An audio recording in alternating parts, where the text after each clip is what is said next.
तो गाइज कैसे हैं आप लोग बहुत बुरे हैं हम लोग। तो ये वीडियो आपका माइंड ब्लो कर देगी क्योंकि इस वीडियो में मैं कुछ ऐसा बताने जा रहा हूँ जो आपने देखा तो होगा लेकिन शायद उसके बारे में आप कुछ जानते होंगे और आपने उसके बारे में कुछ सुना भी होगा। लेकिन क्या है ऐसा, चलिए थोड़ा सा बता ही देता हूँ। दोस्तों, क्या आपने इस इमेज को देखा है? अगर हाँ तो आप इसके बारे में कितना जानते हैं और क्या जानते हैं, और अगर आप इसके बारे में कुछ नहीं जानते हैं तो मेंशन नॉट।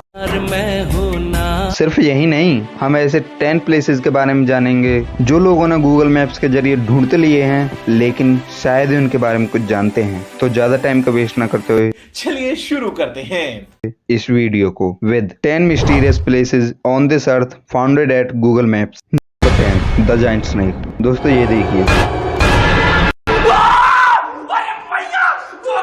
अरे दोस्तों भागी मत, ये कोई रियल स्नेक नहीं है। दोस्तों सबसे पहले मैं यही बता देना चाहता हूँ कि ये कोई रियल स्नेक नहीं है। ये एक एल्यूमिनियम से बना सी स्केलेटन स्कल्पचर है। यस दोस्तों, ये सिर्फ एक आर्ट वर्क है, बट इतना इम्प्रेसिव आर्ट वर्क कैसे, किसने और कहाँ बनाया, चलिए इसके बारे में जानते हैं। दोस्तों ये extraordinary metal sculpture Saint Brevin les Pins beach पर बना हुआ है। दोस्तों सेंट ब्रूवन लेस पिंग एक छोटा सा बीच टाउन है जो कि फ्रांस कंट्री में लोयरे एस्ट्रो रिवर जो कि अटलांटिक ओशन में गिरती है, यानी ये अटलांटिक ओशन के पास बनाया गया एक परमानेंट आर्ट वर्क है। यस दोस्तों, ये परमानेंट मेटल स्कल्पचर है जो कि एल्यूमिनियम से बना हुआ है। और दोस्तों एल्यूमिनियम से बनने के कारण इस पर जंग लगना बहुत मुश्किल है, जिससे लगता है कि ये कई और सालों तक हमें ऐसे ही डराता रहेगा। बट दोस्तों अब आप मेरे व्यूअर बन गए हैं तो आपको इन छोटी मोटी चीजों से डरने की कोई जरूरत नहीं है। आप बस कमेंट में उन सभी जगहों का एड्रेस लिखें, मैं उन सभी का कच्चा चिट्ठा खोलकर आपको बता दूंगा। चलिए ठीक है, फेंकना बहुत हो गया।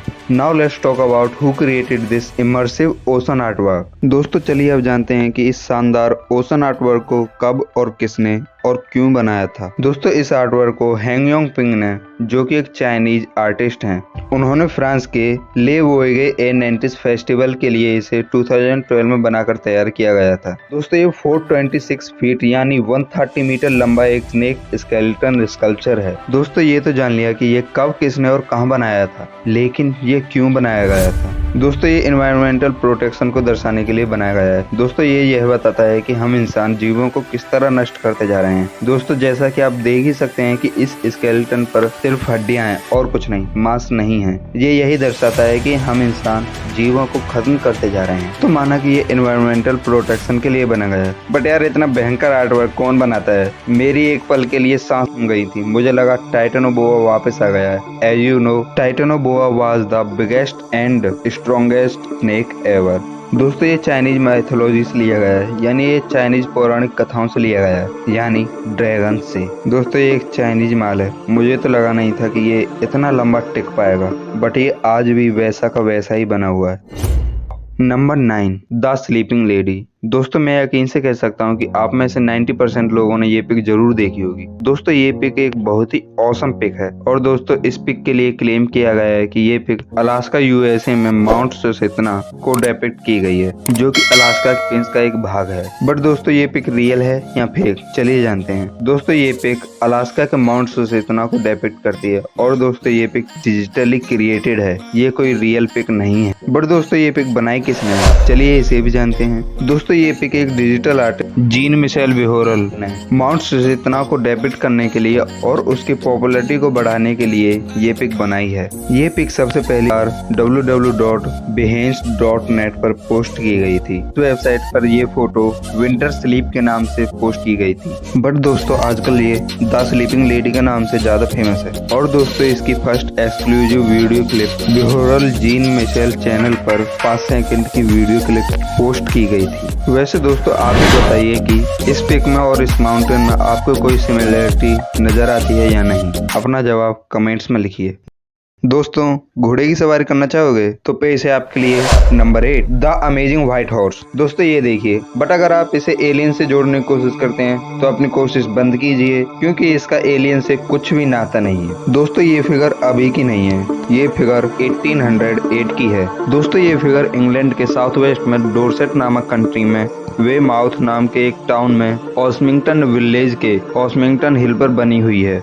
वैसे आप इसे इतना लंबा तो सर्च नहीं करेंगे, तो इसीलिए इसे ऑस्मिंगटन व्हाइट हॉर्स के नाम से गूगल पर सर्च कर सकते हैं। चलिए इसके बारे में थोड़ा डेप्थ में जानते हैं, ये फिगर क्यों बनाया गया था। दोस्तों ये फिगर किंग जॉर्ज III नाम के एक राजा के सम्मान में बनाया गया था। लेकिन क्यों? क्योंकि दोस्तों वह राजा ऑस्मिंगटन विलेज का रेगुलर विजिटर था और उन्होंने ही सबसे पहले इस विलेज में एक रिजॉर्ट बनवाया था, जिससे ये विलेज बहुत फेमस हो गया था।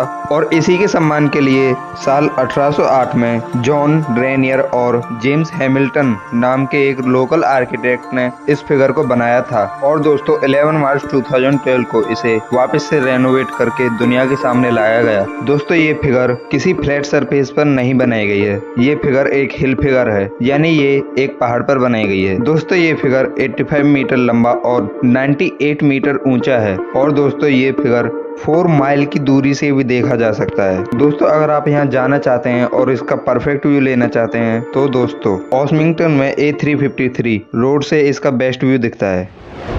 Number 7 the country islands. दोस्तों दावल के नाम से फेमस ये आइलैंड्स दुबई में लोकेटेड हैं और ये कोई कुदरत का करिश्मा नहीं है, बल्कि ये आर्टिफिशियली बनाए गए हैं। यस दोस्तों, ये इंसानों द्वारा बनाए गए हैं। इन आइलैंड्स को साल 2003 में 2 डच कंपनियों वैन ऑड और बोस्कोलिस ने बनाना शुरू किया था। इन आइलैंड्स को शेख मोहम्मद बिन राशिद अल मखदूम, जो कि पास्ट में दुबई के रूलर भी रह चुके हैं, उन्होंने बनवाया था। दोस्तों ये आइलैंड्स 6 बाई 9 किलोमीटर एरिया के साथ 300 आइलैंड्स का एक समूह था, वैसे अभी भी है। दोस्तों ये आइलैंड्स ह्यूमन रेजिडेंट पर्पज के लिए बनाए गए थे, मींस इनमें इंसान को भी रहना था। बट दोस्तों अनफॉर्चुनेटली $14 बिलियन का ये प्रोजेक्ट, जी हाँ दोस्तों, इस प्रोजेक्ट कॉस्ट $14 बिलियन थी। बट दोस्तों इतना महंगा प्रोजेक्ट जिस पर्पज के लिए बनाया गया था वो पूरा ही नहीं हुआ, यानी यहाँ अभी भी कोई नहीं रहता है। ये 300 के 300 आइलैंड्स अभी भी वीरान पड़े हैं। बट क्या था इनके फेल्योर का कारण, आइए जानते हैं। दोस्तों ये प्रोजेक्ट दुबई के सबसे बड़े प्रोजेक्ट्स में से एक था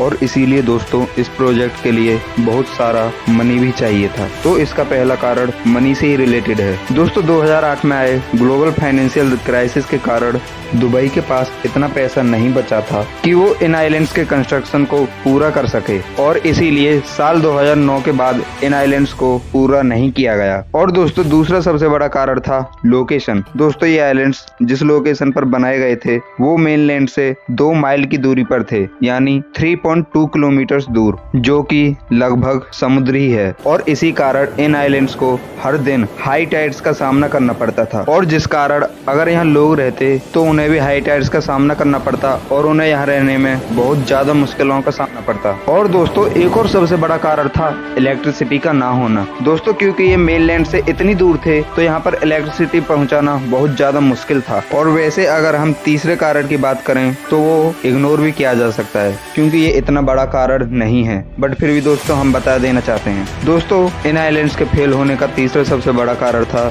इनकी शेप। दोस्तों इन आइलैंड्स को वर्ल्ड मैप की शेप में बनाया जाने वाला था, लेकिन समुद्र में होने के कारण इसकी शेप बार बार बिगड़ती रही। और दोस्तों आप खुद ही बताइए, क्या आपको इन्हें देखकर लगता है कि ये इंडिया, ये पाकिस्तान और ये श्रीलंका है? नहीं ना दोस्तों। और इसी कारण ये इतना ब्यूटीफुल नहीं बना जितना एक्सपेक्ट किया था। तो दोस्तों बड़े बड़े देशों में सिर्फ छोटी गलतियां ही नहीं, बहुत बड़ी गलतियां भी होती हैं और ये प्रोजेक्ट उसी का एक प्रूफ है। दोस्तों इस प्रोजेक्ट में जितनी कॉस्ट आई थी उसमें 9 बुर्ज खलीफा आराम से बनाई जा सकती थी। वाह, 9 बुर्ज खलीफा। दोस्तों 9 बुर्ज खलीफा से दुबई की खूबसूरती में 4 नहीं 400 चांद लग जाते, बट अनफॉर्चुनेटली अब वो नहीं लग पाएंगे। वैसे दोस्तों इन आइलैंड्स के कंस्ट्रक्शन को रीस्टार्ट करने की बात की जा रही है, पर वो कब होगा इसका कुछ पता नहीं है। क्या पता ये ऐसे ही रहें और क्या पता इनका कंस्ट्रक्शन स्टार्ट भी हो जाए। चलिए खैर इसे छोड़ते हैं, हम अपनी जर्नी को आगे बढ़ाते हैं।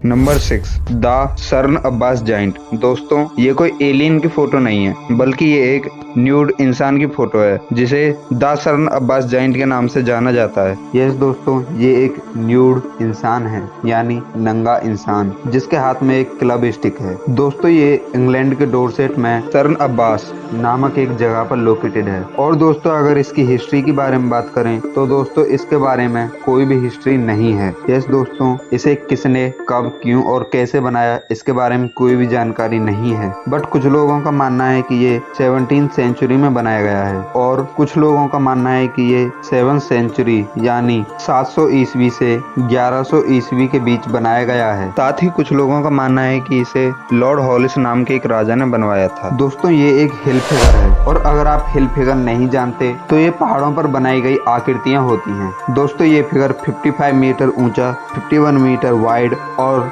2 फीट गहरा है। और दोस्तों इसके हाथ में लगी ये क्लब स्टिक 37 मीटर लंबी और 11 मीटर हाइट की है। और अगर आप इसे सर्च करना चाहें तो आप इसे सर्न अब्बास जाइंट के नाम से सर्च कर सकते हैं। इसके बारे में ये भी कहते हैं कि ये एक राक्षस था जिसे लोगों ने मार दिया।